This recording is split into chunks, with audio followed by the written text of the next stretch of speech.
கப்பலோட்டிய தமிழன் வ.உ.சி 89வது நினைவு தினத்தை ஒட்டி நெல்லை டவுனில் உள்ள மணிமண்டபத்தில் அமைந்துள்ள வ.உ.சி சிலைக்கு தென்னக மக்கள் இயக்க நிறுவன தலைவர் ஐயப்பா கார்த்திக் தலைமையில் மாலை அணிவித்து மரியாதை செலுத்தப்பட்டது. இந்நிகழ்ச்சியில் நிர்வாகிகள் பலரும் கலந்து கொண்டனர்.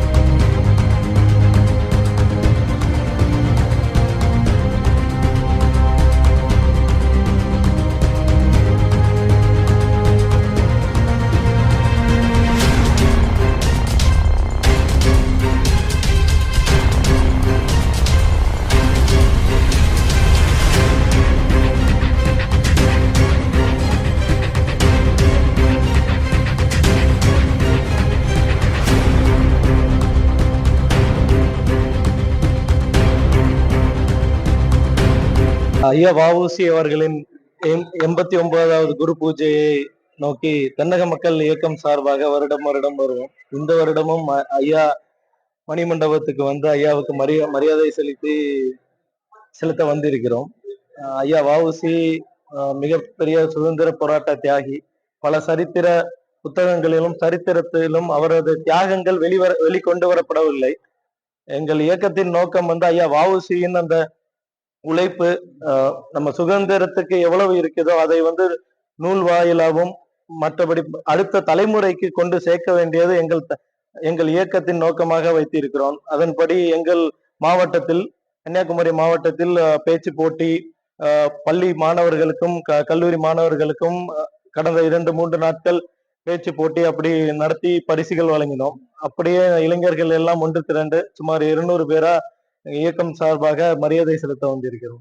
இன்னைக்கு தமிழக அரசு வந்து நிறைய புது பில்டிங்ஸ் பாலங்கள்லாம் கட்டுறாங்க.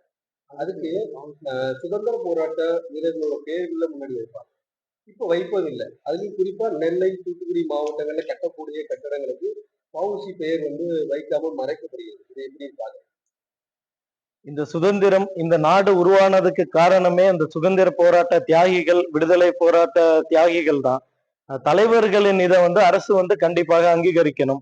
நம்ம தூத்துக்குடி மாவட்டமே வ.உ.சி மாவட்டம்னு தான் நம்ம வந்து சொல்றோம். ஏன்னா வ.உ.சியோட சரித்திரம் எல்லாம் பாத்தீங்கன்னா மிகப்பெரிய செல்வேந்தர் சுதேசின்னு ஒரு கப்பல், வெள்ளக்காரனை எதிர்த்து ஒரு கப்பல்லாம் அவங்களுக்கு எதிர்த்து தொழில் ரீதியாக ஒரு போராட்டம் சேலஞ்ச் எல்லாம் பண்ணியிருக்காங்க. அதை வந்து அடுத்த தலைமுறைக்கு வந்து புத்தகங்களிலும் அடுத்த வந்து திரைப்படங்களிலும் பெரிய அளவு அடுத்த தலைமுறைக்கு அது கொண்டு சேரவில்லை. ஆனா இப்படி வந்து இப்ப விமான நிலையம், தூத்துக்குடி விமான நிலையமா இருக்கட்டும், துறைமுகமா இருக்கட்டும், அந்தந்த மாவட்டத்துல அந்த தலைவர்கள், விடுதலை போராட்ட தியாகிகளின் தேசிய தலைவரோட பெயர்கள் வந்து கண்டிப்பா வந்து அரசு வந்து அங்கீகரிக்கணும். அப்படி அரசு வந்து அங்கீகரிக்காட்டாலும் நம்ம இளைஞர்கள் இயக்கங்கள் சார்பாக அந்த இதை அரசுக்கு கோரிக்கையாக வைத்து கண்டிப்பாக புது புது புது ப்ராஜெக்ட் எல்லாத்திலும் நம் தலைவர்கள் பேரை வந்து கண்டிப்பா வந்து கொண்டு வரணும். அப்பதான் அடுத்த தலைமுறைக்கு இந்தியான்ற ஒரு தேசம் வந்து பல சிறு நாடுகளாக இருந்தது. இதை ஒன்று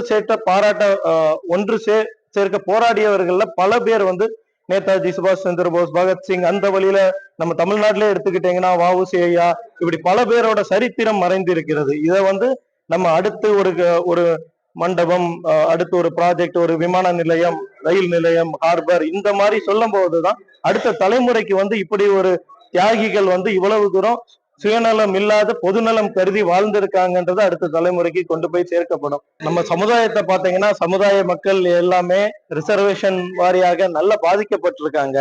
ஒரு சில பேர் வெளிநாட்டுல இருந்து அப்படி போறாங்க. ஆனா இதுல ஒரு 70-80% இளைஞர்கள் வந்து நல்ல படிச்சும் மார்க் இருந்து கவர்மெண்ட்ல வேலை கிடைக்காம வந்து கஷ்டப்பட்டுட்டு இருக்காங்க.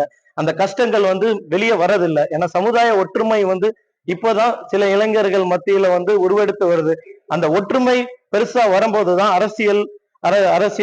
அரசியல் கட்சிகளும் அரசாங்கமும் திரும்பி வந்து இந்த சமுதாயத்தை பார்ப்பாங்க. ஒரு சமுதாயம்னு வந்துகிட்டா அந்த ஒற்றுமை இருந்தா மட்டும்தான் அந்த சமுதாயத்தை சார்ந்த நலிந்தவர்கள், கொஞ்சம் பாவப்பட்ட மக்களுக்கு வந்து இப்போ பாத்தீங்கன்னா சென்ட்ரல் கவர்மெண்ட் வந்து 10% இடஒதுக்கீடு கொடுத்தாங்க. அதுல வந்து நிறைய பாவப்பட்டவங்க வருமான சான்றிதழை வச்சு கவர்மெண்ட்ல வந்து வேலை கிடைச்சது.